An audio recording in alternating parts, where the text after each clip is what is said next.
आप देख रहे हैं श्री हरि कृपा आश्रम चैनल। संस्थापक स्वामी श्री हरि चैतन्य पुरी जी महाराज।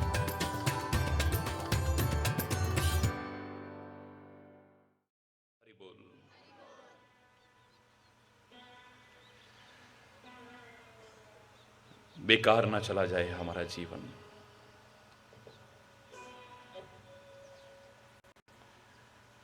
निरर्थक ना हो जाए हमारा जीवन, सार्थक हो हमारा जीवन। इस दुखालयम अशाश्वतम कहे जाने वाले संसार में हम सुख के अधिकारी बने।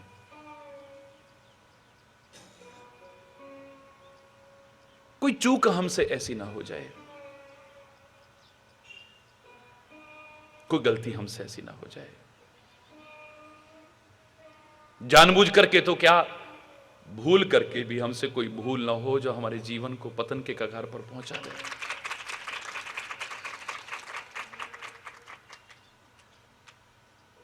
क्या कर सकते हैं इसके लिए हम, अगर भूले से कभी हो जाए तो? मैंने हमेशा कहा है कि जानबूझ करके तो ना करें, और जो हो चुकी हैं उनके लिए परमात्मा से क्षमा याचना करें।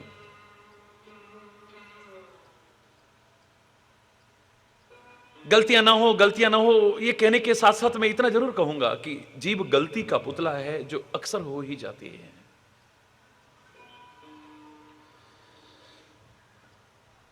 जीव है, गलती होना स्वाभाविक है, लेकिन बार बार नहीं।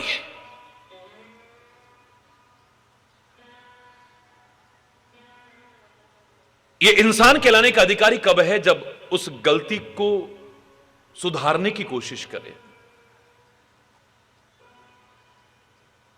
और खाली इतना नहीं, सुधरने के साथ फिर कभी बिगड़ना आ सकता है।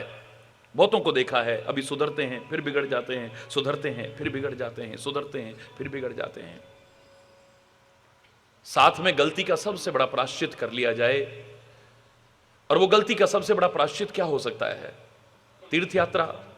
ना ना ना ना। दान पुण्य? ना ना ना। शरीर को कष्ट देना, भूखे प्यासे रहना? ना ना ना ना ना। तुम्हारी निगाह में ये भी प्रायश्चित हो सकते हैं, लेकिन सबसे बड़ा प्रायश्चित अगर पूछो तो गलती की अगर पुनरावृत्ति ना हो, रिपीटेशन ना हो, गलती को बार बार ना दोहराओ, तो इससे बड़ा प्रायश्चित और कोई नहीं हो सकता है।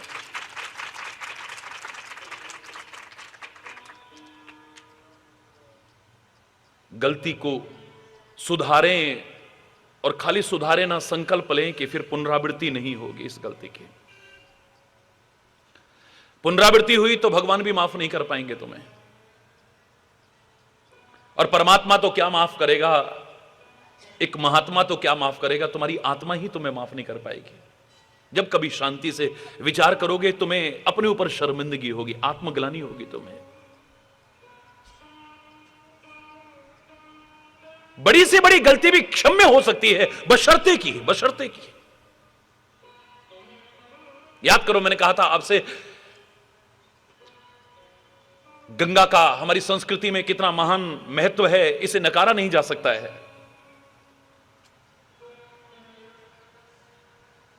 उस गंगा मैया को हम बहुत श्रद्धा से, भावना से, प्यार से, हृदय से नमन करते हैं। काश गंगा, गौ, गायत्री, गोविंद, गुरु, इन सब के महत्व को ठीक से हमने समझा होता तो हमारा जीवन ही कुछ और होता। भारत की संस्कृति के जीवंत दर्शन होते हैं। गंगा तक को अपवित्र कर दिया है, एक अलग विषय है। लेकिन गंगा की जब हम वंदना करते हैं तो एक श्लोक आमतौर से बोला जाता है, गंगा गंगेत यो ब्रूयात योजना नाम शतैरपि मुच्यते सर्व पापेभ्यो। गंगा गंगा शब्द का उच्चारण भी 100 योजन यानी 400 कोस यानी 800 माइल, 800 माइल यानी 1000 से ज्यादा किलोमीटर, इतनी दूर से भी अगर खाली गंगा शब्द का उच्चारण किया, आपके जन्म जन्मांतर के पाप सारे नष्ट हो जाते हैं। हरि चैतन्य अधूरा अर्थ नहीं करेगा, लेकिन एक प्रश्न चिन्ह उठ सकता है। 1000 किलोमीटर दूर से भी आपने खाली गंगा शब्द कहा और आपके जन्म जन्मांतर के पाप धुल गए, तो कोई प्रश्न कर सकता है कि गंगा नहाने से तो फिर और ज्यादा धुलने चाहिए कि नहीं चाहिए? 1000 किलोमीटर दूर से बैठे बैठे बोलो गंगा मैया की, हमने कहा खाली और हमारे जन्म जन्म के पाप धुल गए। अब एक प्रश्न उठता है कि फिर गंगा में नहाने से तो और भी ज्यादा धुलने चाहिए थे। और कोई अगर तर्क पर आ जाए, यद्यपि ये तर्क का विषय नहीं है, भावनाओं का विषय है, ज्ञान में तर्क को गुंजाइश हो सकती है, कुतर्क को नहीं। भक्ति तो भाव प्रधान है, ठीक है, लेकिन जबरदस्ती थोपने की चीज भी तो नहीं है। जब तक हमारा हृदय सहज स्वीकार ना करे किसी बात को। अब कोई कहे कि 1 महीना कोई पाप करे, 10, 20, 50 हजार, लाख, 2 लाख, 10 लाख कमाए और एक दिन गंगा जी नहाए, फिर 1 महीना पाप करे, 10, 20, 50 हजार, लाख, 2 लाख, 10 लाख कमाए, फिर एक दिन गंगा जी नहाए। कितनी दूर है यहां से गंगा जी है? फिर 1 महीना पाप करे, फिर एक दिन गंगा जी नहाया है, फिर 1 महीना पाप करे। अनेक जन्मों की बात नहीं कर रहे हम तो इस जन्म की बात भी नहीं कर रहे, 1 वर्ष की बात भी नहीं कर रहे, 1 महीने की बात कर रहे हैं मात्र। जन्म जन्म के पाप धुल सकते हैं गंगा शब्द उच्चारण मात्र से। तो गंगा स्नान से तो ज्यादा धुलने चाहिए थे, पर ज्यादा नहीं, हम तो कह रहे हैं 1 महीने के। आप सब बुद्धिजीवी बैठे हो यहां, मुझे नाज है अपने बच्चों पर। मैं आपसे पूछता हूं कि अगर आपसे पूछा जाए कि उनके पाप माफ हो जाएंगे, आप क्या कहोगे? जोर से बोलो। बिल्कुल ठीक उत्तर दिया आपने। हर चीज माफ नहीं हो सकते हैं, गंगा मैया माफ नहीं कर सकता है, यहां तक कि गंगा का जन्मदाता वो परमात्मा माफ नहीं कर सकता है। क्यों? आपकी अंतरात्मा भी स्वीकार करती है कि क्षमा नहीं होंगे। क्यों नहीं क्षमा होंगे? क्योंकि गलती का सबसे बड़ा प्रायश्चित तो किया ही नहीं है। गलती जो बार बार कर रहा है उसकी गलती कभी क्षमा नहीं हो सकती। गलती का सबसे बड़ा प्रायश्चित अगर हो जाए, पुनरावृत्ति अगर गलती की ना हो, रिपीटेशन ना हो, अगर दोहराए नहीं, तो बड़ी से बड़ी गलती क्षमा हो सकती है। जीव गलती का पुतला है जो अक्सर हो ही जाती है। जो गलती कर सुधर जाए उसे इंसान कहते हैं, लेकिन एक और जोड़ लो, जो गलती को न दोहराए उसे इंसान कहते हैं। जीवन में अगर गिर भी पड़े हो तो घबराओ मत। मैं निराशा का भाव किसी को नहीं देता हूं। जो जीवन में बिल्कुल गिर चुके हैं, जिनका जीवन पतन के कगार पर पहुंच चुका है, मैं तो उनको भी एक आशा की किरण दिखाता हूं। तुम चाहो तो अभी भी तुम्हारा जीवन संवर सकता है। जीवन का अंतिम क्षण भी हमारे जीवन को संवारने के लिए पर्याप्त है। जब समझ आ जाए, जहां से समझ आ जाए वहां से शुरू हो जाओ, तुम्हारा जीवन धन्य धन्य हो सकता है, कृतकृत्य हो सकता है। गिर भी गए हैं उनसे भी मैं कहता हूं घबराओ मत। गिरना अच्छी बात नहीं है, गिरना अच्छी बात नहीं है, लेकिन अगर गिर गए हो तो उस शायर के शब्द याद करके मन में हीन भावना नहीं आती है कि गिरते हैं सहसवार ही मैदान जंग में, वो क्या खाक गिरेंगे जो घुटनों के बल चले।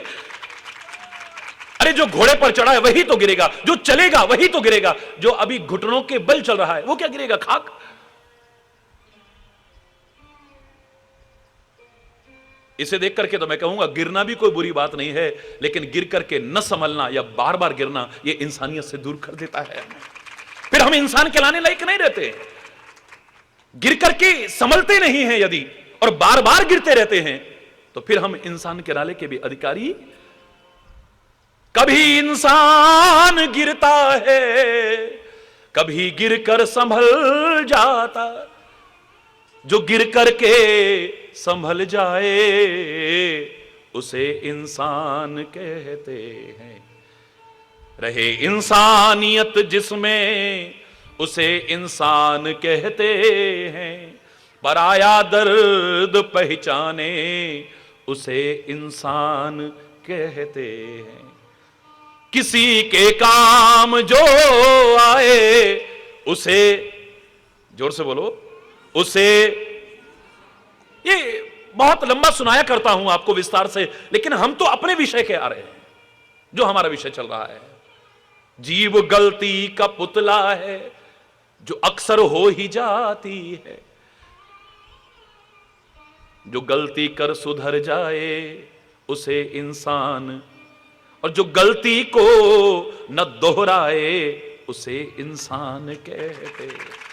बार बार गलती को दोहराए नहीं, एक, और ये भी नहीं कि आज तो ये गलती हो गई या वो सुधार ली, अब कल वो गलती हो गई, नहीं। दूध का जला भी छाछ को फूक फूक के पीता है, फूक फूक के कदम रखो, आंख खोल करके चलो। भगवान ने तुम्हें आंखें दी हैं, ये आंखें न भी दी हो तो अंतर से आंखें दी हैं तुम्हें, ठोकर नहीं खाओगे कभी। ये क्षेत्र तो ऐसा है, यहां पर इन आंखों का भी इतना महत्व नहीं रहता है। चाहे परमात्मा का दर्शन करना हो, जीवन में ठोकरों से बचना हो, इन आंखों का भी इतना महत्व, वरना तो सूरदास तो ठोकर ही खाता रहता है। अरे बोलना, सूरदास तो भगवान के दर्शन ही ना कर पाता। इस क्षेत्र में अगर आप आगे बढ़ना चाहते हो, शांति पथ पर आगे बढ़ना चाहते हो, भक्ति पथ पर आगे बढ़ना चाहते हो, प्रभु कृपा पाने के अधिकारी बनने के मार्ग पर आगे बढ़ना चाहते हो, तो आंखें तुम्हारी खुली हो या बंद हो, लेकिन तुम्हारा विवेक जागृत रहे, कभी भी धोखा नहीं खाओगे तुम। याद करो, जब सारे के सारे वानर विचलित हो गए थे, सारे के सारे वानर विचलित हो गए थे कि अब क्या होगा, अब क्या होगा, अब क्या होगा, सीता की खबर मिली नहीं है, और अंगद ने, सुग्रीव ने कहा था कि अगर तुम सीता की खोज खबर लेकर के नहीं आए तो तुम्हें मार दूंगा, सबको मृत्यु दंड मिलेगा। एक तो वैसे भूख प्यासे से मरने की नौबत आ रही है, दूसरी तरफ अगर वापस जाते हैं तो सुग्रीव नहीं छोड़ेगा। हनुमान जी कहते हैं थोड़ी देर प्रतीक्षा करो, मैं थोड़ा जल की व्यवस्था देख करके आता हूं, क्योंकि प्यासे हो तुम, जन्म जन्म के प्यासे हो, और तुम्हारी प्यास बुझी नहीं है। और ये जो प्यास जो तुम्हें निरंतर प्यासा बनाए हुए है, ये कोई शरबत से बुझने वाली नहीं है, कोल्ड ड्रिंक से बुझने वाली नहीं है, जूस और पानी से बुझने वाली नहीं है। ये तो जब विचार का, ज्ञान का, चिंतन का अमृत मिलेगा तभी तुम्हारी प्यास बुझेगी, और जब उसे पियोगे तो, आत्मसात करोगे तो। मैं देखता हूं, अभी ऊंची शिला पर चढ़ करके देखा तो क्या देखा कि एक गुफा में पक्षी प्रवेश कर रहे हैं। याद करिए आप, सुंदरकांड पढ़ने से थोड़ा पीछे चले जाइए, किष्किंधा कांड के अंत में बड़ा प्यारा प्रसंग मिलेगा आपको। देखा पक्षी प्रवेश कर रहे हैं, अवश्य यहां पर जल होगा। हनुमान जी जाते हैं, आओ आओ आओ भाई, आओ भाई, आओ भाई, आओ भाई, आओ भाई, आओ। सारे गुफा में प्रवेश करते हैं। आहा, क्या शीतल जल है, मीठा जल है। बाहर की प्यास भी बुझती है पहले, अरे बोलना है, लेकिन लक्ष्य को नहीं भूलना है, लक्ष्य को नहीं भूलना है। यह हनुमान जी हमें बता रहे हैं। आगे बढ़ते हैं तो क्या देखते हैं, एक तपस्विनी बैठी हुई है, आंखें बंद करके बैठी हुई है, जाकर के चरणों में प्रणाम किया है। तपस्विनी ने आंखें खोली, आशीर्वाद दिया है। और तपस्विनी का नाम मैंने आपको बताया था, क्या नाम था, याद करो, स्वयं प्रभा। यह बता रहा है कि बाहर का प्रकाश हो न हो तो चलेगा, लेकिन अगर स्वयं की प्रभा को, स्वयं के प्रकाश को आपने जागृत कर लिया है तो जीवन कहां से कहां पहुंच जाएगा तुम्हारा। उसका नाम ही स्वयं प्रभा है। अपनी प्रभा को जागृत करने की कोशिश करो जो तुम्हारे अंदर है। जिस प्रभा के सामने सूर्य की प्रभा भी मंद प्रतीत होती है, चंद्रमा की प्रभा भी मंद प्रतीत होती है, अग्नि की प्रभा भी मंद प्रतीत होती है, वो है तुम्हारी स्वयं की प्रभा। उस स्वयं प्रभा से अब कहते हैं कि हम इस तरह से यहां पर आए हैं और भटक चुके हैं, अब हमें बताओ कि तुम सीता की खोज हम कैसे करें, यानी अपने भक्ति पथ पर आगे कैसे बढ़ें, शांति को पाने के लिए आगे कैसे बढ़ें, अपने आध्यात्मिक पथ पर आगे, अपने कर्तव्य पथ पर आगे कैसे बढ़ें। उसने क्या कहा था, क्या कहा था उसने, मूंदहु नयन, हरि बोल। पहला शब्द उसका स्वयं प्रभा का सुनिए आप। वो नहीं करी आंखें खोलो, ये वाली आंखें नहीं, चर्म नेत्रों की बात नहीं है, इनको तो बंद भी कर लोगे तो चलेगा। मूंदहु नयन विवर तजी जाहू, मूंदहु नयन, नेत्रों को बंद करो, यानी थोड़ा अंतर्मुख होने की कोशिश करो। ये जो बाहिर्मुख हो, ये नेत्र तुम्हारे बाहर ही बाहर देख रहे हैं, तुम्हारे अंदर क्या है तुम्हें पता ही नहीं है। अंदर की यात्रा तो अंदर झांकने से होगी, बाहर झांकने से नहीं मिलने वाली है। अरे बोलना, मूंदहु नयन, यहां मूंदहु नयन से तात्पर्य है थोड़ा अंतर्मुख होने की कोशिश करो। विवर तज जाओ, विवर माने गुफा, गुफा माने अंधकार का प्रतीक है, जहां अंधेरा होता है। बस इस अंधकार से आगे बढ़ जाओ। तमसो मा ज्योतिर्गमय, अंधकार से प्रकाश की ओर आगे बढ़ जाओ। ये आंखें तुम्हें राह दिखा पाएंगी कि नहीं दिखा पाएंगी, लेकिन ये अगर तुम्हारी अंतर ज्योति प्रज्वलित हो गई, अंतर प्रभा जागृत हो गई, तो आंखें बंद होने पर भी ठोकर नहीं खाओगे, राह तुम्हें अपने आप मिलती जाएगी। कम से कम इस क्षेत्र में तो आगे बढ़ते चले जाओगे। और आश्चर्य की बात है, फिर आवश्यक नहीं कि आपके पैर चल रहे हैं या नहीं चल रहे हैं। इस क्षेत्र में चलने के लिए ये नहीं कि आप पूरे भारत की अब परिक्रमा करें, तीर्थों की परिक्रमा करें, उनका महत्व है, कभी कम नहीं करूंगा। मैं खुद जाता हूं, आपको प्रेरित करता हूं, लेकिन इस पथ में आगे बढ़ने के लिए इन सब का कोई फिर विशेष महत्व नहीं रह जाता है। तुम जहां हो वहां सब कुछ पा सकते हो, वरना कहीं भटकते रहना, कुछ नहीं पा पाओगे तुम। वो कहती आंखें बंद करो। आश्चर्य, आंखें बंद की और जैसे ही आंखें खुली हैं तो क्या देखा? ठाड़े लवन सिंधु तट को, पैर तो इनके चले नहीं, चलने का तो कोई वर्णन ही नहीं है। मुझे लगता है अपनी भावना के अनुसार, और भावनाओं में भी कोई तर्क नहीं है, फिर कह रहा हूं, अपनी भावना से लगता है वानर है ना, चंचलता देखें तो वो कह रही थी आंख बंद करो तुम पहुंच जाओगे सीता के पास। पता नहीं हम कहां जा रहे हैं, देख तो ले जरा। वो बीच बीच में होता ना, अभी हम कितना आगे बढ़ गए हैं, अभी हम इस लायक बने हैं कि नहीं, अभी हमारी साधना कितनी पहुंच गई, इसी में लगे रहते, करते रहो करते रहो। लेकिन वही चंचलता फिर आ जाती है, लगता है आंखें खुली, अब चलना बंद हो गया, रुक गए हैं। अब क्या देखते हैं, समुद्र के किनारे खड़े हैं। हरि बोलना। मुझे लगता है अगर ये आंखें अभी न खोलते तो बिल्कुल सीता के चरणों में ही पहुंचे होते, सीधे अपने लक्ष्य की ओर आगे बढ़े होते। फिर गलतियां कर जाते हैं हम, फिर गलतियां कर जाते हैं। आप आमतौर से देखिए, आप कहते हो सबसे, लेकिन अपने जीवन में नहीं अपना पाते हो। वाणी से गलती हो जाती है, आंख से गलती हो जाती है, कान से गलती हो जाती है, मन मस्तिष्क से गलती हो जाती है, इन पैरों से गलती हो जाती है, इन हाथों से गलती हो जाती है, अंग प्रत्यंग से गलती हो जाती है। हम फिर बाद में कई बार क्या कहते हैं, सॉरी। हरि बोलना। और गलती अगर इतनी खतरनाक हुई कि सामने के व्यक्ति का जीवन ही खत्म हो गया तो क्या करोगे? जिन अंग्रेजों ने सॉरी शब्द बनाया था, मैंने आपको बताया, उन्होंने साथ में यह भी लिखा है कि sorry does not make a dead man alive. किसी का जीवन ले लो और बाद में सॉरी कहते रहो, वो जिंदा होने वाला हरगिज भी नहीं है। ये सॉरी सॉरी कहकर के कुछ नहीं होने वाला है। हां, इतना भी है कि आप अपने आप को फिर निराशावादी मत बना देना। आशा की किरण शेष है, अभी भी तुम आगे बढ़ सकते हो। गलती होना स्वाभाविक है, लेकिन गलती करके सुधरें, और खाली सुधरे नहीं, गलती को दोबारा न दोहराएं। अब वाणी से हम कितना कर देते हैं, जो हमें बोलना चाहिए वो नहीं बोलते हैं, और जो नहीं बोलना चाहिए वो बोल जाते हैं। होता है कि नहीं? बोलो। अब क्या करें, हमारे मुंह से निकल गया बस। अरे बोलना। अच्छा। घर में कलेश हो गया, शांति हो गई, लड़ाई झगड़ा हो गया, खून खराबे तक हो जाता है, कहां से कहां नौबत पहुंच जाती है?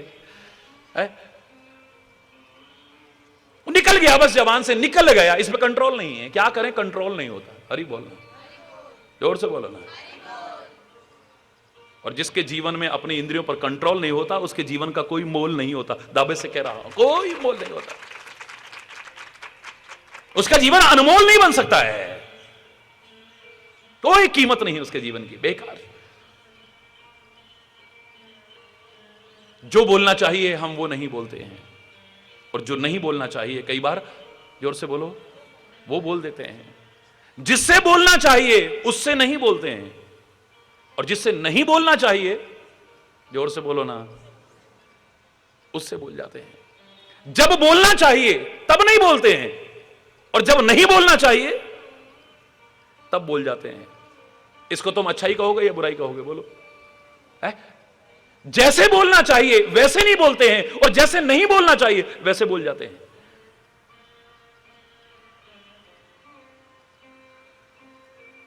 जो देखना चाहिए वो नहीं देखते हैं, और जो नहीं देखना चाहिए उसे देख लेते हैं। जो कानों से नहीं सुनना चाहिए वो सुन लेते हैं, और जो कानों से सुनना चाहिए उससे वंचित रह जाते हैं। गलत संगति में बैठेंगे तो क्या होगा, कान में ऐसा आएगा जो नहीं सुनना चाहिए था, लेकिन सुनते हैं।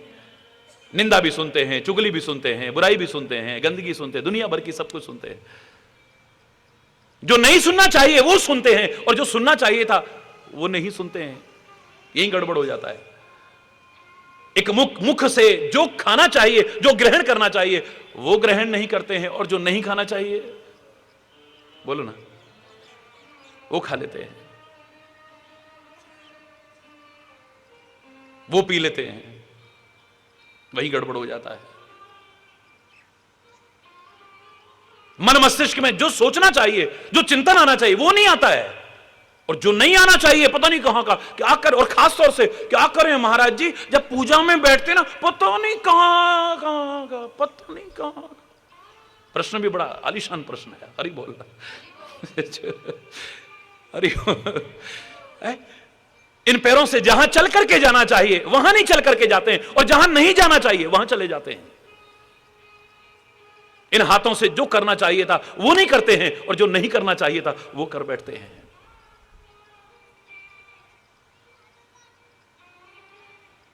तपस्या की जब चर्चा आई थी, क्या कहा था मैंने आपसे? कोई आवश्यक नहीं कि हिमालय में जाओ तपस्या के लिए, कोई आवश्यक नहीं कि जंगलों में जाओ तपस्या के लिए, कोई आवश्यक नहीं कि कंदराओं में जाओ, गुफाओं में जाओ तपस्या के लिए, कोई आवश्यक नहीं कि एक टांग पर खड़े रहो तपस्या के लिए, कोई आवश्यक नहीं कि गर्मी सर्दी वर्षा सहन करो तपस्या के लिए, कोई आवश्यक नहीं कि भूखे प्यासे रहो तपस्या के लिए। मेरी एक बात मान जाओ तो तुम यहां बैठे बैठे जो कर रहे हो वो करते करते तपस्वी बन सकते हो, और वरना लाख करते रहना फिर भी तपस्वी कहलाने लायक कभी नहीं बन सकते हो। इन आंखों से जैसे देखना चाहिए, जो देखना चाहिए वो तुम्हें आ जाए, और जो नहीं देखना चाहिए, जैसे नहीं देखना चाहिए वो आ जाए। तुम्हारी आंख तपस्वी है। इन आंखों से घृणापूर्वक भी देख सकते हो, कामुकता परिपूर्ण भी देख सकते हो, क्रोध में भी देख सकते हो, करुणा टपकाते हुए भी देख सकते हो। अब तुम खुद सोच लेना, विचारशील हो, क्या देखना चाहिए, किस तरीके से देखना चाहिए, किसको देखना चाहिए, किसको नहीं देखना चाहिए। आ गया, आपकी आंख तपस्वी बन जाएगी। दावे से कह रहा, आपकी आंखों से जो देखना चाहिए, जैसे देखना चाहिए, जिनको देखना चाहिए आ जाए, और इसके विपरीत छोड़ दो। आंख तपस्वी है तुम्हारी। इन कानों से जो सुनना चाहिए, जैसी संगति में बैठ करके सुनना चाहिए, और जो नहीं सुनना चाहिए, और जिस प्रकार का बना करके, यानी सूप की तरह बना के सार सार को गहिरे तो था दे उड़ाए, ऐसे सुनना चाहिए, और ये आ जाए। और जो नहीं सुनना चाहिए, जिनकी संगति में बैठ करके नहीं सुनना चाहिए आ जाए, तुम्हारे कान भी तपस्वी कहलाने लायक हो सकते हैं। तुम्हारी नाक से क्या सूंघना चाहिए, क्या नहीं सूंघना चाहिए, चाहे खुद शराब पीते हो, खुद नशीले पदार्थों का सेवन करते हो, खुद गंदगी परिपूर्ण चीजों का सेवन करते हो, खुद मांसाहार करते हो, दुर्गंध परिपूर्ण चीजों का सेवन, तुम्हारे लिए बनी नहीं थी वो। या फिर किसी संगति में ऐसी में बैठते हो जहां तुम्हें दुर्गंध झेलनी पड़ती है। इस नाक से क्या सूंघना चाहिए, क्या नहीं सूंघना चाहिए, अगर इस नियम का परिपक्वता से पालन कर लो, मैं दावे से कह रहा हूं आपकी नाक भी तपस्वी बन जाएगी। इस जबान से क्या बोलना चाहिए और क्या नहीं बोलना चाहिए, किसके साथ बोलना चाहिए और किसके साथ नहीं बोलना चाहिए, कब बोलना चाहिए, कैसे बोलना चाहिए, अगर आ गया है तो मैं दावे से कह रहा हूं आपकी जबान भी तपस्वी बन जाएगी।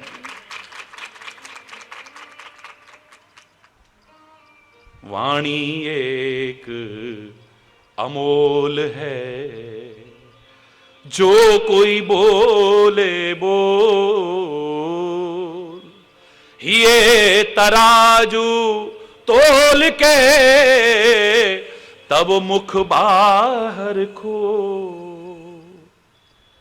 ऐसी वाणी बोलिए मन काया पाखो, औरन को शीतल करे, आपो शीतल हो। वशीकरण एक मंत्र है, तू तज दे वचन कठोर। जो बोलना चाहिए, जो नहीं बोलना चाहिए, जिससे बोलना चाहिए, जिससे नहीं बोलना, जब बोलना चाहिए, जब नहीं बोलना चाहिए। आ गया, मैं दावे से कह रहा हूं आपकी जबान तपस्वी नहीं बन जाएगी।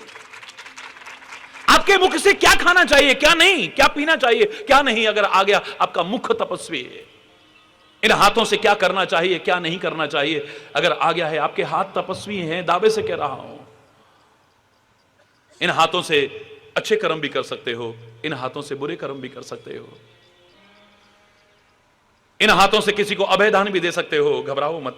एक सांत्वना दे सकते हो, ढांढस दे सकते हो, अभयदान दे सकते हो। हम हैं ना तुम्हारे साथ, क्यों घबराते हो तुम? इन हाथों से कामुकता का प्रदर्शन भी कर सकते हो, इन हाथों से क्रोध भी प्रदर्शित कर सकते हो, इन हाथों से किसी की जान ले भी सकते हो और इन हाथों से किसी को जान दे भी सकते हो।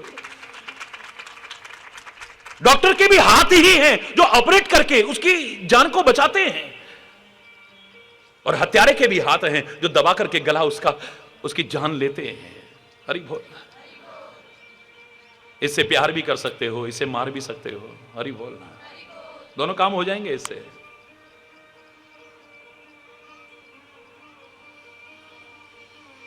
किसी डूबते को उबार भी सकते हो, पकड़ करके किनारे भी ला सकते हो, और किसी को धक्का मार के डुबो भी सकते हो। किसी को धक्का मार करके गिरा भी सकते हो और गिरतों को उठा भी सकते हो। अब तुम क्या करते हो और क्या नहीं करता, ये तो तुम्हारे ऊपर निर्भर करता है। वरना जो करना चाहिए, जिस तरह से करना चाहिए, और जो नहीं करना चाहिए आ जाए, आपके हाथ तपस्वी हो जाएंगे। इन पैरों से कहां चल करके जाना चाहिए और कहां चल करके नहीं जाना चाहिए, कितनी बार समझा दिया। वहां मत जाया करो। ऐसे लोगों के साथ क्यों बैठते हो? फिर जब वो उठ पटांग सिखाते हैं, फिर तुम्हारे कान भरते हैं, फिर तुम्हारा दिमाग खराब करते हैं, फिर तुम घर में आके कलेश करते हो। बच्चों को भी समझाते रहे, पत्नी को भी समझाते रहे, पति को भी समझाते रहे, भाइयों को भी समझाते रहे, बहनों को भी समझाते रहे, शिष्य को भी समझाते रहे, सबको समझाते रहे। अरे बोलना, क्यों जाते हो ऐसी जगह पे? ऐसे लोगों के साथ क्यों जाकर के बैठते हो? मत जाया करो ऐसी जगह पर क्या करें, कंट्रोल नहीं होता। अरे बोलना, जोर से बोल रहा है। अगर इन पैरों से जहां जाना चाहिए वहां जाओ, और जिन पैरों से जहां नहीं जाना चाहिए तुम्हें आ जाए, आपके पैर तपस्वी हो जाएंगे। कोई अलग से तपस्या करने की आवश्यकता नहीं है तुम्हें। इस मन में, इस मस्तिष्क में पता नहीं क्या कुछ आ सकता है, क्या कुछ गलत भी आ सकता है चिंतन, अच्छा चिंतन भी आ सकता है। ये मन संकल्प विकल्प तो करता ही है, स्वाभाविक है। मन को मारना नहीं है, मार भी नहीं पाओगे, बस मन को सही दिशा देनी है मात्र।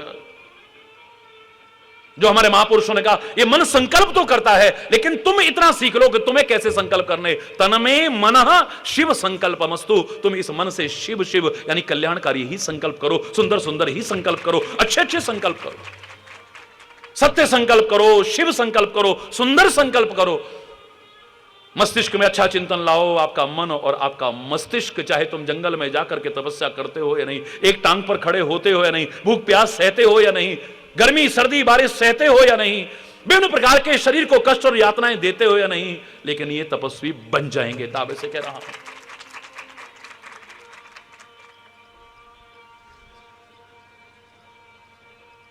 किसी भी मामले में अपने विवेक को खोने की कोशिश मत करना। बस ये विवेक जागृत रहे, आपकी चेतना जागृत रहे। जहां विवेक खो दिया है तो फिर जोश आना भी कोई बुरी बात नहीं है, लेकिन जिस जोश में होश खो बैठे, अपने विवेक को जागृत ना रख सकें, ऐसा जोश भी बिल्कुल बेकार है, तुम्हारे जीवन का पतन कर देगा, तुमसे अनर्थ से अनर्थ करवा देगा। है? किसी भी मामले में देख लो आप, ये विवेक हमारे अंदर होना चाहिए। आप सामान्य तौर पर जीवन में अपनाने लायक, मैंने एक वाक्य कहा था, जीवन में न कंजूस बनो न उड़ाऊ बनो। याद करो, बहुत पहले एक सेंटेंस कहा था मैंने, जीवन में न कंजूस बनो न उड़ाऊ बनो। कंजूस का तात्पर्य है जो आवश्यक भी खर्च नहीं करता है। क्या परिभाषा होगी कंजूस की? जो आवश्यक भी खर्च नहीं करता है। और उड़ाऊ की परिभाषा क्या होगी? हरि बोल।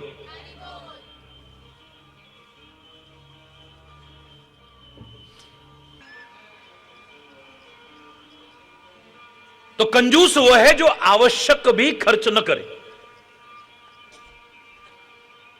और उड़ाऊ वो है जो अनावश्यक भी खर्च करे, जहां जरूरत नहीं है वहां भी फालतू फूकता फिर रहा है। क्यों?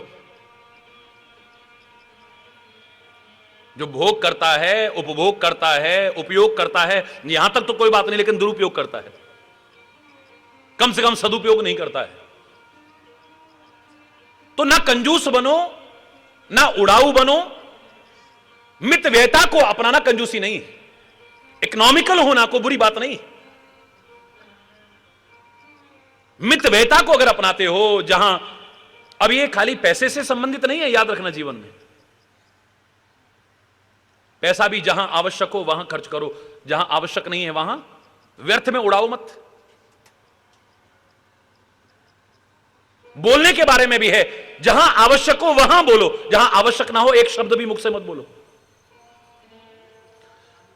परमात्मा ने सामर्थ्य दी हो, परमात्मा ने सामर्थ्य दी है, या अपनी मेहनत के बल पर, ईश्वर की कृपा के बल पर जो आपको मिला है, चाहे धन इत्यादि के बारे में हो, आवश्यकता हो और सामर्थ्य हो, चाहे जितना खर्च करो, कोई मना नहीं। अनावश्यक एक पैसा भी खर्च मत करो, एक पैसा भी।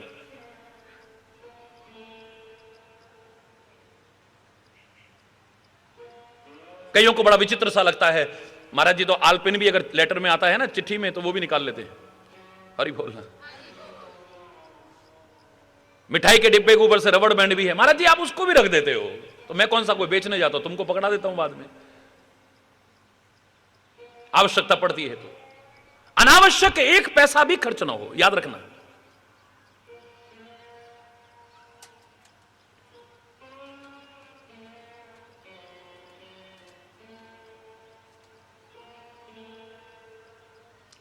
परमात्मा ने कृपा की है, आपने मेहनत की है, आपके पास शक्ति है, सामर्थ्य है, साधन है, चाहे जितना खर्च करो जहां आवश्यक है।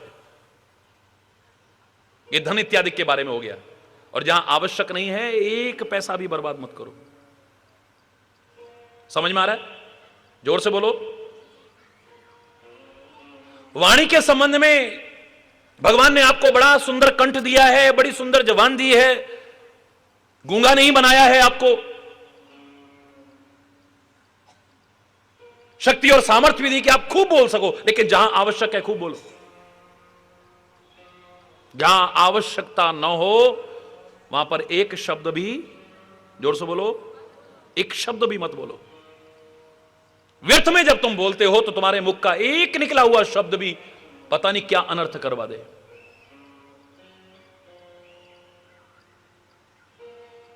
संबंध बनाने के संबंध में भी मैं ये कहूंगा कि जहां आवश्यक हो चाहे जितने संबंध बनाओ ना, और आवश्यकता नहीं है तो किसी से भी जबरदस्ती संबंध बनाने की कोशिश मत करो। ये नहीं कि जितने संबंध बना सकते हो उतने बनाओ ना, उतने बनाओ जितने निभा सकते हो। बनाने को तो तू मेरा चाचा, तू मेरे ताऊ, तू मेरा ये, तू मेरे वो, तू मेरा दोस्त, तू मेरा दाजू, तू मेरा दद्दा, तू मेरी बहनी, तू मेरा ये, तू मेरा वो, दुनिया भर से लगा रखा है। निभा पाए? फिर निभा पाए हम? ज्यादातर रिश्तों को देख लो तुम, कितना निभाते हो तुम भी जानते हो। और जिसके जवान की कोई कीमत ना हो, मैं तो उसे इंसान भी नहीं कहता हूं। जवान से जो निकल जाए, फिर चाहे जान भी चली जाए, उसे निभाए वही इंसान हो सकता है। जो निकल गया सो निकल गया, फिर ये ना देखे कि फिर जो होगा देखा जाए, बस फिर तो यही आना चाहिए। निकल गया है तो निभा के दिखाना है इसको। इसलिए फालतू निकालो मत ना। बनाने को तो चाहे जितने संबंध बना सकते हो, लेकिन जहां आवश्यकता है चाहे जितने संबंध बनाओ, लेकिन आवश्यक नहीं तो किसी से भी संबंध मत बनाओ। बस तू कहां से आया है, तू कहां से आई है, तू और कब से जानते हैं महाराज जी को, कैसा? अरे क्या लेना तुमने? तुम लक्ष्य पे निगाह रखो। है या तो चप्पल चोर भी आ सकता है, लाखों की भीड़ में आप देखते हो कभी कभी जेब कतरे भी घुस जाते हैं। बहुतों का संबंध खाली व्यवसाय तक होगा, जिन्होंने बाहर दुकानें लगा रखी होंगी। उन्हें क्या लेना भक्ति से, उन्हें क्या लेना सत्संग से। अधिकांश श्रद्धालु हैं, अधिकांश, मैं मानता हूं।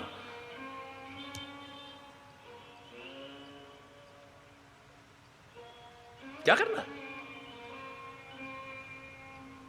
तेरा फोन नंबर क्या है, कभी हम उधर आएंगे तो बता देना जरा। हमारा भी फोन नंबर नोट कर लो जरा, और कभी जरूरत पड़े तो हमारे पास भी। जबरदस्ती जबरदस्ती। कहां रहते? लखनऊ। अरे हमें कई काम के लिए आना है, जरा अपना पता दे जाओ। तो अब अगले को पसंद है नहीं है, जबरदस्ती। मान ना मान, मैं तेरा मेहमान है। जहां आवश्यक हो, चाहे जितने संबंध बनाओ, मैं कह रहा हूं आवश्यकता हो तो। अनावश्यक किसी से भी संबंध बनाने की कोशिश मत करो। जहां आवश्यकता हो, चाहे जितना व्यवहार करो ना तुम, और जहां आवश्यकता ना हो, किसी से कोई व्यवहार करने की आवश्यकता नहीं है। अनावश्यक नहीं। चाहे बोलने के संबंध में हो, चाहे खर्चे के संबंध में हो, चाहे संबंध बनाने के संबंध में हो, चाहे व्यवहार के संबंध में हो। ना कंजूस बनना, ना उड़ाऊ बनना। मितव्ययता को अपनाना, मितव्ययता को। बोलने के लिए तो खास तौर से कहता, मुंह रहना बोलना मत हर किसी के सामने। मूक रहना बोलना मत हर किसी के सामने। अपनी हृदय निधि खोलना मत हर किसी के सामने। हर एक के आगे अपना दुखड़ा रोना शुरू कर दिया, हर एक के आगे अपना सुखड़ा नहीं। हर एक के आगे अपने दिल का हाल कहना नहीं, बिल्कुल नहीं। ये तुम्हारी खुशी का अगर कोई समाचार होगा, सुनकर के ईर्ष्या करेंगे, खुश नहीं होंगे ये। और कहो तो टांग खींचने की कोशिश करें। जानबूझ करके कुछ ऐसा करेंगे कि जिससे आप पर कोई आक्षेप आ जाए, बस आपके काम में कोई बाधा आ जाए। अरे आध्यात्मिक क्षेत्र को लोग नहीं छोड़ते हैं। इतने नीचता और गिरे हुए चिंतन को भी कई बार सुनने को मिलता है कि फलानी संस्था कार्यक्रम करा रही थी, तो दूसरी संस्था ने देखा इनका बहुत अच्छा हो रहा है, तो जानबूझ के कोई ना कोई गड़बड़ करने की कोशिश करेंगे। इनका नाम ना हो जाए, कि झंडा इनका ना गड़ जाए यहां पे शहर में। अरे बोलना, बाकी को तो छोड़ो, गया उसमें। अरे बोलना है, ये आगे ना बढ़ जाए, इसकी बढ़ाई ना हो जाए। इस बार इसने कमान संभाली है तो बड़ा अच्छा प्रोग्राम हुआ, पिछली बार उसने संभाली थी तो ये कमी रह गई थी, तो इसी में लगे। ये तुम्हारी खुशी का समाचार सुनकर के खुश होने वाले नहीं है। तुम्हारा अच्छा अच्छा समाचार सुनकर के कोई खुश होने वाला नहीं है इस दुनिया में। तुम्हारा सुख देख करके भी हर कोई खुश होने वाला नहीं है, याद रखना। और दुख सुन करके ये रो करके सुनेंगे और हंस के उड़ाएंगे। फिर काहे को मैं कह रहा हूं, ना दुखड़ा सुनाओ किसी को, ना सुखड़ा सुनाओ। सुनाना है तो ऐसे को सुनाओ जो सुख सुन करके तुम्हारा खुश हो, और दुख सुन करके दुखी हो, और खाली दुखी नहीं, तुम्हारे दुख दूर करने का भी उपाय करे। और वो संत हो सकता है, सदगुरु हो सकता है, या मेरा परमात्मा हो सकता है, और चौथा नहीं हो सकता है कोई भी। इसे खुले शब्दों में कहता हूं, मूक रहना बोलना मत हर किसी के सामने। अपनी हृदय निधि खोलना मत हर किसी के सामने। आंख से मोती ढुलकते मोल इनका कौन जाने। आंख से मोती ढुलकते मोल इनका कौन जाने। तू इन्हें चुपके संजोले ये बड़े अनमोल दाने। इस निठुर जग की तराजू पर हृदय को तोलना मत। मूक रहना बोलना मत। मूक रहना बोलना मत हर किसी के सामने। अपनी हृदय निधि खोलना मत हर किसी के। ये दुखी, फिर तुम कहोगे हाँ हमसे गलती होगी, हमने उसके सामने कह दिया, और उसने तो ढिंडोरा पीट दिया हमारा, तो हमने तो उसको इतना अपना समझ के कहा था। हरी बोलना। तुम्हें गलती का एहसास होगा, फिर अब पश्चाताप के अलावा कुछ नहीं है तुम्हारे पास।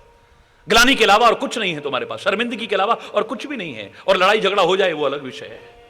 तूने ऐसा कहा, तूने, संबंध खराब होंगे वो अलग विषय है। ये छोटी छोटी गलतियां हमसे होती हैं, जिसका परिणाम हमें कब कब कहां कहां जाकर के जब भोगना पड़ता है तब पता चलता है हमें। क्या करें ऐसी दशा में जब हमसे जीवन में कदम कदम पर छोटी छोटी गलतियां हो जाती हैं। तो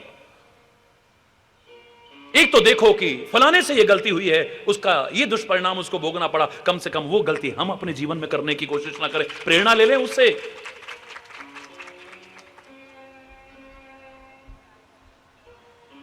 अच्छों का गुण गाना, बुरों की बुराई करना, यह महत्वपूर्ण नहीं है। अच्छों की अच्छाई से प्रेरणा लेना और बुरों की बुराई से प्रेरणा लेना, गलत की गलती से प्रेरणा लेना, अगर ऐसा करते हो तो तुम जीवन सुखी बना सकते हो। बाकी अच्छाई करके भी कुछ मिलने वाला नहीं है, बुराई करके भी मिलना जो चाहिए अगर वो ना लिया तो। मैं तो खुले शब्दों में कहता हूं, खाली गुण गाने से भी काम नहीं चलेगा। चंद्रशेखर आजाद ऐसे थे, हमें उनकी कुर्बानियां भूलनी नहीं है।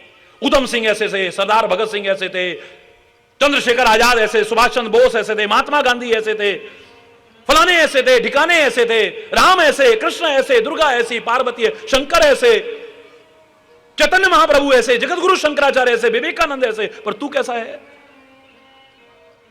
गुण गाने चाहिए, बड़ी अच्छी बात है, लेकिन अपने जीवन पर भी निगाह दौड़ानी चाहिए कि हम कहां हैं। ये हमारे पूर्वज हैं, इनकी अच्छाइयों से प्रेरणा लेनी है हमें। मात्र गुण गाने से वाणी पवित्र होगी, कान पवित्र होंगे, वातावरण पवित्र, लेकिन मेरा जीवन पवित्र तो अपने जीवन में उतारने से ही होने वाला है। राम के गुण गाऊं और फिर मां बाप का अपमान करूं, कुछ नहीं मिलने वाला, कुछ भी नहीं मिलने वाला, कुछ भी। थोड़ा तो विचार करो, जिस राम के मैं गुण गा रहा हूं उसने अपनी मां बाप की क्या सेवा की है, क्या आज्ञा पालन किया, क्या सत्कार किया है, मैं कर रहा हूं। जिस राम के मैं गुण गा रहा हूं वो भाई भाई कितने प्यार से रहते थे, क्या हम भाई भाई आपस में प्यार से रहते हैं? अयोध्या का विशाल साम्राज्य राम कहता भरत राजा, भरत कहता है राम राजा बनेंगे, और हम एक एक इंच जमीन पर लड़ते हैं, हम राम के भक्त हो ही नहीं सकते, दावे से कह रहा हूं। राम ने धर्म संस्थापना के लिए अपना सर्वस्व अर्पण कर दिया है, क्या हम उसमें कोई योगदान दे रहे हैं? अधर्म के विनाश के लिए सदैव तत्पर रहते थे, क्या हम कहीं अधर्मियों का साथ तो नहीं निभा रहे हैं? बड़ी बोलना। राम ने समाज के ठुकराए हुए उपेक्षित वर्ग को भी अपने गले से लगा करके एक जगह दिलाई है। चाहे वो शबरी हो जिसे सब ठुकराते थे, चाहे वो निषाद हो जिससे सब नफरत करते थे, अपवित्र मानते थे, राम ने भरत भैया की तरह, अपने प्रिय की तरह उनको भी गले से लगा करके समाज में एक दर्जा दिलाया है। क्या तुम ऐसा करने की कोशिश कर रहे हो, या नफरत करते हो लोगों से, या ठुकराते हो लोगों को, या उपेक्षित करते हो लोगों को?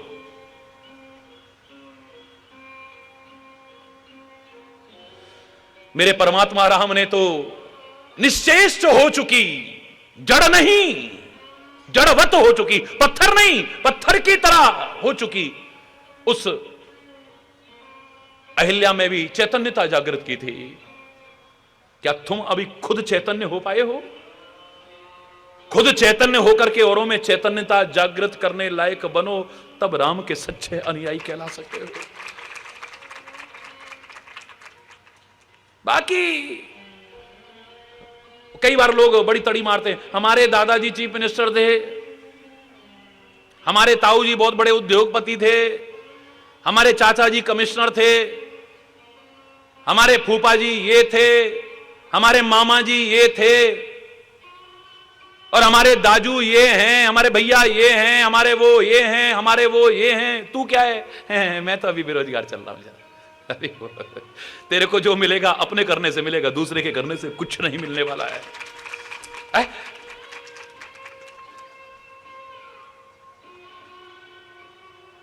अच्छी बात है, तुम्हारे परिवार में कैसे कैसे महापुरुष हुए, हमें दुर्गा पर नाज है, हमें शंकर पर नाज है, अपने राम पर नाज है, अपने हनुमान पर नाज है, अपने शहीदों पर नाज है, उन महापुरुषों पर नाज है। लेकिन मजा तब है जब हम भी तो कुछ बन करके दिखाएं, कोरी बातों से तो नहीं। गुरु नानक देव ऐसे थे, गुरु गोविंद सिंह ऐसे थे, गुरु तेग बहादुर ऐसे थे, महावीर स्वामी ऐसे थे, महात्मा बुद्ध ऐसे थे, ईसा मसीह ऐसे थे, मोहम्मद साहब ऐसे। तू कैसा है?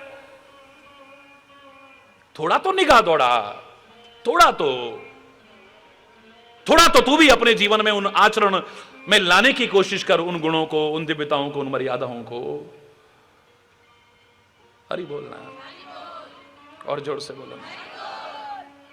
हमारे महाराज जी बिल्कुल भेदभाव नहीं करते हैं, गरीब का, अमीर का। शायद मेरे करोड़ों बच्चे गर्व से कहते हैं, हिंदू का, मुसलमान का, सिख का, ईसाई का, ऊंच का, नीच का, ये का, वो का, पढ़े लिखे का, अनपढ़ का, गोरे का, काले, सबको गले लगाते हैं। तूने सीखा? हमारे महाराज जी सादगी अपनाते हैं, बिल्कुल खाने में, पहनने में, रहने में, देखो कैसे कैसे रह लेते हैं। क्या तूने अपनाई? हरि बोल। महाराज जी को कोई व्यसन नहीं है, क्या तू व्यसन मुक्त अपना जीवन बना पाया? महाराज जी का सच्चा भक्त, महाराज जी का सच्चा अनुयायी, महाराज जी का सच्चा सेवक, महाराज जी का सच्चा शिष्य तो तभी कहलाएगा जब तू भी ऐसा बनेगा। तो बाल मत बढ़ाना,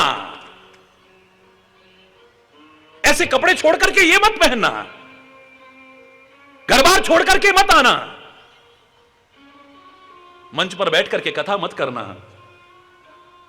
लेकिन जिन चीजों को तुम्हारा दिल मानता है, आज जब हर ओर व्यावसायिकता हो गई है, कम से कम हमारे महाराज जी की वाणी बिकी नहीं, हम गर्व से कहते हैं। आज करोड़ों लोग कहते हैं विश्व में, शान से कहते हैं।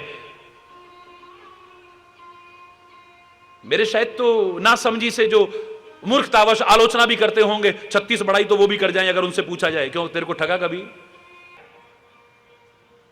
इसका मतलब तू दुर्योधन की तरह है, जो कृष्ण भी तेरे आगे खड़ा हो पर तू उसकी प्रशंसा नहीं कर सकता है, उसे माया भी कहता रहेगा। चाहे भगवान कृष्ण को भी तेरे आगे खड़ा कर दिया जाए तो परम पवित्र सती को भी, सीता को भी अगर तेरे सामने खड़ा कर दिया है तो उस धोबी की तरह है जो उसकी भी आलोचना किए बिना नहीं रहेगा। तो दुशासन है, तो शकुनी है, तो धृतराष्ट्र अंधा है, अभी आंख होते हुए भी गांधारी की तरह तेरी आंखों पर पट्टी बंधी हुई है, तो अभी सत्य और असत्य को पहचान नहीं पा रहा है। अगर चर्चा करने वाला कोई ढंग से हो तो मेरे 36 बढ़ाई तो वो भी कर जाएगा। मैं नहीं, ये आत्म प्रशंसा नहीं कर रहा हूं, मैं कह रहा हूं किसी की भी आप प्रशंसा करते हो, आपका प्रशंसा करना, उनके प्रति आदर भाव रखना, उनके चरणों में नमन करना, उनको अपना एक आदर्श मानना तभी सार्थक है जब तुम भी तो कुछ अपने जीवन में अपनाने की कोशिश करो। है?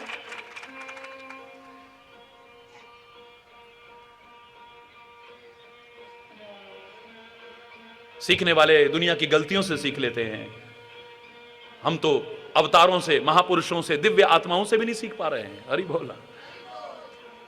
हमने जो प्रसंग शुरू किया है कि फलाने फलाने ने ये गलती की, उनका ये दुष्परिणाम हुआ, अगर तुम करोगे तो है? भगवान कृष्ण अपने सारी दुनिया को प्यार का संदेश देते हैं और जहां रहते हैं वहां प्यार का कितना सुंदर वातावरण बनाया है। गोप, गोपियां, ग्वाल बाल, सबको कितना प्यार देते हैं। मैं कोरी कथा नहीं करता हूं, लेकिन महाराज के समय उनके प्यार और अपनेपन का ये चमत्कार है। हर एक को लगता है कि मेरे हैं, हर एक को लगता है मेरे हैं, हर एक को लगता है मेरे साथी हैं, हर एक को लगता है मेरे साथी हैं। लेकिन वो कथा जहां सुनी होगी, आपने ये भी तो सुना होगा, जिसके मन में अहंकार आ गया, ये तो खाली मेरे हैं, बस वहीं से भगवान गायब हो गए हैं। कथा को पूरा ध्यान से सुनिए। जब इतने प्रिय गोपियां, इतने प्रिय ग्वाल बाल, इतने प्रिय वो जिनका जीवन ही पूरा समर्पित है कृष्ण के, उनमें जरा सा भी किंचित अहंकार आ गया, वहां से भगवान दूर हो गए। अगर तुम करोगे तो है? नारद भगवान को कितने प्रिय हैं, कितने प्रिय हैं, और नारद को भी भगवान कितने प्रिय हैं, ये छुपा हुआ नहीं है। नारद के बारे में अगर मुझसे कोई परिभाषा लेना चाहे, तुम तो मजाक उड़ाते हो उनका, जो इधर उधर भड़काते हैं ना, ए बड़ा नारद मुनि है, ये बड़ा नारद मुनि है। अरे बोल, ये इधर की उधर, उधर की नहीं, तुम समझे नहीं हो। नारद मुनि का अगर पूरा चरित्र में आपको सुनाऊं, मैं दावे से कह रहा हूं कि तुम नारद के भी भक्त बन जाओगे, उसके भी है? जिसके जीवन चरित्र को ठीक से समझ जाओ तो मैंने परिभाषा दी थी, ना रद्द कर सके जिसे कोई भी, वो है नारद। ना रद्द कर सके जिसे कोई भी, वो है नारद है?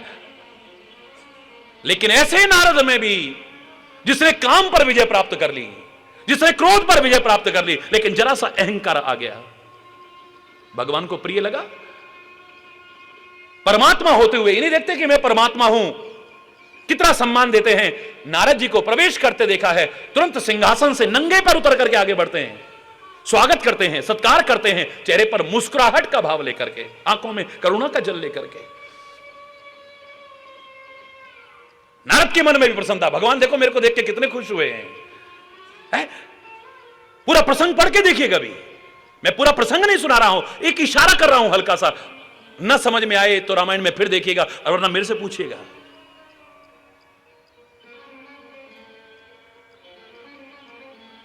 बड़े सम्मान पूर्वक, प्रेम पूर्वक ला करके बिठाया, सिंहासन पर बिठाया। भगवान इतना प्यार दे रहे हैं, इतना सम्मान दे रहे हैं, और खुद नमन करके गए। बहुते दिनन कीन मुनिदाया। हे मुनिराज, आज बहुत दिन बाद कृपा की आपने, दया की है, जो इधर का रास्ता लिया आपने।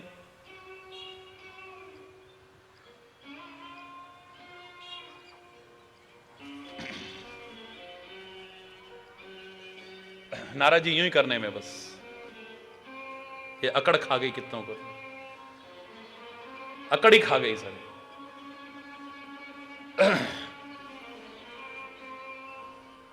सब कुशल तो है नारद जी, सब कुशल तो है।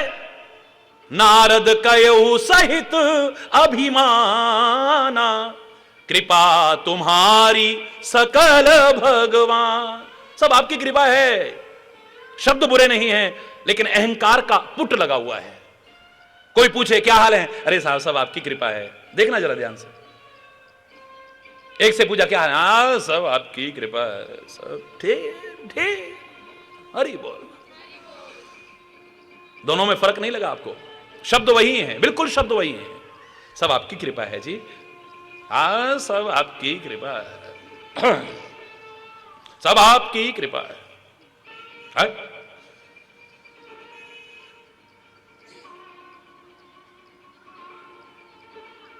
भगवान देखते रह गए। अभी तक जो मुस्कुरा के और प्यार से बोल रहे थे, भगवान का चेहरा एकदम से उदास हो गया। रूख वदन कर वचन मृदु, बोले श्री भगवान। इतने दिन कहां रहे तुम? अरे मैं वहां जंगल में गया और मैंने जो है तपस्या करी। अरे सारे देवी देवता घबरा गए, देवराज इंद्र भी घबरा गए, हमारी कुर्सी ना छिन जाए कहीं। पर मैं कुर्सी का भूखा हूं कोई? आप तो भगवान हो, बताइए मैं को भूखा हूं? नहीं, बोलने का तरीके पर भगवान बोल तो अभी मीठा ही रहे हैं, लेकिन रूख बदन कर चेहरा उदास हो गया। हाँ ठीक कह रहे हैं। जो इतने खुश हुए थे देख करके नारद को, अब चेहरे पर प्रसन्नता नहीं है। फिर क्या हुआ? ब्रह्मा जी ने भी कहा था, शंकर जी ने भी कहा था कि ये अभिमान की कथा जो हमको सुना रहा है ना, वहां जाके मत सुनाना, क्योंकि मेरे हरि गर्भ प्रहारी हैं। किसी में भी अभिमान आ जाए, उसके हित के लिए कम से कम उसमें रहने नहीं देते हैं। वो हितैषी हैं, हित के लिए उखाड़ के फेंक देते हैं सारी अकड़। उसके अनेक नामों में एक नाम है गर्भ प्रहारी, अभिमान किसी का नहीं रहने देते हैं। बेहतर है कि इस अहंकार को यहीं छोड़ जाना। ये अहंकार का सूप बांध करके, जैसे चूहा सूप बांध करके बिल में घुसना चाहे नहीं घुस पाएगा, ऐसे भगवान के हृदय में अगर तू घुसना चाहे, अहंकार का सूप कभी भी प्रवेश नहीं कर पाएगा। इस सूप को यहीं छोड़ जा। मत कहना भगवान जानबूझ करके भी अगर पूछें तो भी चले प्रसंग दुरायो तब भी छुपा जाना इस प्रसंग को, जबरदस्ती वर्णन मत करना वहां पे है। यहां तो भगवान ने पूछा भी नहीं, खाली कुशल पूछी, और इतने दिन बाद क्यों आए ये तो शुरू हो गया। अरे बस इंद्र आया, वो भी मेरा कुछ नहीं बिगाड़ पाया। फिर उसने कामदेव को बुलाया, कामदेव दुनिया भर के उपचार करके हार गया। मेरे मन में वासना ही जागृत नहीं हुई। उसको ये पता नहीं कि किससे पंगा ले रहा है, नारद से। कोई प्रभाव नहीं पड़ा जब काम का। अरे महाराज वो आया, मेरे पैरों में गिर पड़ा, कामदेव, जिसके प्रभाव से कोई नहीं बच पाया। और महाराज मैंने तो प्रभु, और कोई होता मेरी जगह तो शाप दे देता, इतनी तपस्या करके, इतनी ताकत आ चुकी थी। लेकिन मैंने तो कहे प्रिय वचन काम परितोषा, हरि बोल, प्रिय वचन कह के संतुष्ट करके भेज दिया। मैंने कहा अरे ठीक है भैया, तुम अपना काम कर रहे हो, हम अपना काम कर रहे हैं, जाओ जाओ, कोई बात नहीं, कोई बात नहीं, जाओ जाओ जाओ जाओ, जाओ। महाराज मैंने गुस्सा भी नहीं किया, क्रोध भी नहीं आया मेरे को। भगवान बोले काम तो जीता तूने, क्रोध तो जीता, लेकिन अहंकार आ गया है, और जहां अहंकार आ जाता है वहां पर ये सारी चीजें फिर प्रवेश कर जाती है। पन हमारा सेवक हितकारी, मेरा प्रण है सेवक का हित करना, इसलिए मुझे लग रहा है उर अंकुरे गर्भ तरु भारी। अभी अंकुर पैदा हुआ है अहंकार का, लेकिन ये बटवृक्ष जैसा फैल जाएगा अगर इसका तुरंत उपचार न किया तो। ये छोटी सी फुंसी दिख रही है अभी, लेकिन नासूर बन के इसका जीवन ले लेगी। नारद की सब कुछ खत्म कर देगी, और मेरे बच्चे का ऐसा ना हो जाए, इसलिए भगवान ने उसकी अकड़ तोड़ने के लिए फिर वो क्या प्रसंग करा। आप नारद मोह का प्रसंग पढ़ते हो, रामलीलाओं में देखते हो, सुनते हो, मुझे पूरा प्रसंग सुनाने की आवश्यकता नहीं है। इतना लंबा चक्कर पड़ा कि अब काम भी पैदा हो गया। विश्व विमोहिनी को देख करके विवाह की इच्छा जागृत हो गई है। इतना काम पैदा हुआ, और क्रोध तो इतना आया कि जिनका नाम रटता था श्रीमन नारायण नारायण नारायण, श्रीमन नारायण नारायण नारायण श्रीमन, अब तो गुस्से में आकर के उनको शाप देता है, तुमने पहचाना नहीं अभी नारद को, भगवान बन के बैठे हो ना, परम स्वतंत्र ना सिर पर कोई, भावई मन ही करो तो सोई। जो तुम्हारे मन में आता स्वतंत्र हो ना, तुम्हारी खोपड़ी पे कोई है ही नहीं, कोई तुम्हारे सिर पे है ही नहीं तुम्हें रोकने वाला टोकने वाला। भले भवन अब बायन दीना, पावोगे फल आपन कीना। तुमने अच्छे घर में बायना दिया है, अब तुम्हें मिलेगा फल, मैं चखाऊंगा मजा तुम्हें। डहक डहक परिचय सबका, दुनिया को परसते हो तुम, लेकिन अब तुम्हारा परिचय होगा। देखो सारा प्रसंग नहीं सुना रहा, दुर्वचन कह रहा है, दुर्वचन। क्रोध में आकर के भगवान को अपशब्द तक कह रहा है, और फिर शाप भी दे देता है गुस्से में आकर के। मेरे विवाह की इच्छा जागृत हुई, अरे ओ निर्गुण निराकार परमात्मा, तू मानव बनकर के आया, राजकुमार बनकर के आया, जा शाप देता हूं, तेरे को मानव रूप धारण करना पड़ेगा, राजकुमार बनेगा तू। नारी के वियोग में मुझे दुखी किया ना तूने, एक दिन वो आएगा कि तू भी नारी के विरह में रोता बिलखता जंगल जंगल में भटकता फिरेगा। और सुन, तूने मुझे बंदर की शक्ल दी ना, बंदर की शक्ल। तूने सोचा कि बंदर सबसे बेकार होता होगा? जब मुसीबत में होगा ना, ना तेरा बाप काम आएगा, ना तेरी मां काम आएगी, ना तेरे राज्य के लोग काम आएंगे। उस समय अगर तेरी कोई सहायता करेगा तो बंदर और भालू करेंगे, और तेरी कोई सहायता नहीं करे। जाओ, मैं श्राप देता हूं तुम्हें, श्राप पर श्राप, श्राप पर श्राप। लेकिन जब जोश ठंडा पड़ा, भगवान की माया समझ में आई। बोले भगवान पर गुस्सा कर रहा था मैं, वो तो मेरा भला चाह रहे थे, वरना कौन फिर नारद का नाम लेता अगर मेरा ये हालत हो जाती तो। हरि बोलना। जहां अभिमान है वहां भगवान नहीं है। जब मैं था तब हरि नहीं, अब हरि है मैं। अकर तो अब है ही नहीं, अब तो तेरी राजी में ही, तेरी रजा में ही राजी हैं हम। तो जैसे चाहे रख, तेरा प्यार मिले, तेरी मार मिले, तेरी धूप भी पसंद है, तेरी छाया भी पसंद, हमें दोनों है पसंद, तेरी धूप और छांव। हरि बोलना। तू जो भी दे, खुशी दे या गम, तेरे प्यार की कसम है मंजूर हमें। अब तो ये हालत हो चुकी है, विलीन कर दिया है अपने अहंकार को। जैसे रखता है, जिस हाल में रखता है, मुझे जिस तरह भी राखोगे भगवन, उसी हाल में मैं गुजारा करूंगा। अब तो वो ये कहता है, सुनो ना सुनो, ये है मर्जी तुम्हारी, मगर मैं हमेशा पुकारा करूंगा। सुन न सुन, इतना मैं जानता हूं तो बहरा नहीं है। अगर मैं पुकारता रहूंगा एक दिन तेरे को आना पड़ेगा। अरे बोलना, जरा सी गलती ने क्या हालत कर दी है। क्या हालत, जिसका नाम रटते थे, जिसकी भक्ति करते थे, जिसको भगवान कहते थे, आज उसको क्या क्या अपशब्द कह रहे हैं, उस पर गुस्सा कर रहे हैं, उसको श्राप दे रहे हैं। और मेरे प्रभु भी वाह धन्य है, भक्त के श्राप को भी सहर्ष अंगीकार कर रहे हैं। कम्मा इतना अपने भक्तों को सम्मान देते हैं, लेकिन मैं सब स्वीकार है मुझे। भगवान भी कहते हैं बस तुम्हारा भला हो जाए। तो भगवान का ये सेवक भी अपने प्रति भावना रखने वालों के लिए यही भावना रखता है कि तुम्हारा भला हो जाए। तुम्हारे अंदर कोई भी ऐसी गलती का कोई अंकुर भी मुझे दिखे, उसे उखाड़ के फेंक दूं, जिससे तुम सुखी और समृद्ध खुशहाल जीवन जी सको। इसी उद्देश्य से प्रसंग प्रारंभ किया है। इस प्रसंग को प्रारंभ करना इस बार मेरा यही उद्देश्य है, और मुझे इतना भरोसा है कि ईश्वर की कृपा से इसमें सफलता मिलेगी। आप कोशिश करना और साथ में प्रार्थना करते रहना, इतनी शक्ति हमें देना दाता, मन का विश्वास कमजोर होना, हम चलें नेक रास्ते पे, हमसे भूल कर भी कोई भूल हो ना, भूले से भी हमसे कोई भूल ना हो, गलती से भी कोई गलती ना हो जिसका खामियाजा हमें भोगना पड़े। आप दुखी होगे तो संत भी खुश नहीं होगा, सदगुरु भी खुश नहीं होगा, परमात्मा भी प्रसन्न नहीं होगा, उनके हृदय को भी पीड़ा होगी, व्यथा होगी। खाली इसलिए आपकी भलाई के लिए प्रभु आपके जीवन को निर्मल बनाना चाहते हैं। लोग कहते हैं भक्ति निर्बल बनाती है, कमजोर, डरने लग जाता है आदमी हर चीज से। मैं कहता हूं नहीं, भक्ति चाहे कोई सी भी हो, यह हमें निर्बल नहीं निर्मल बनाने की कोशिश करती है, पवित्र बनाने की कोशिश करती है। बन जाए हमारा जीवन भी।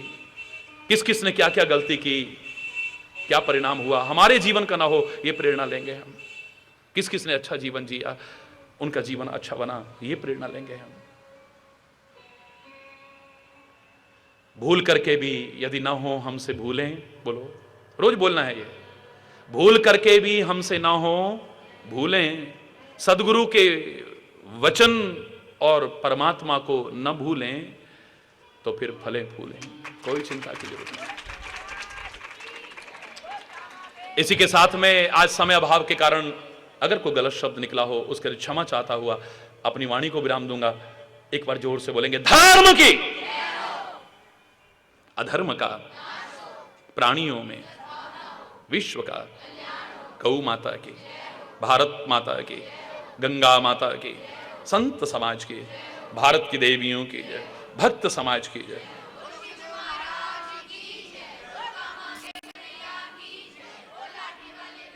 बोलो वृंदावन बिहारी लाल।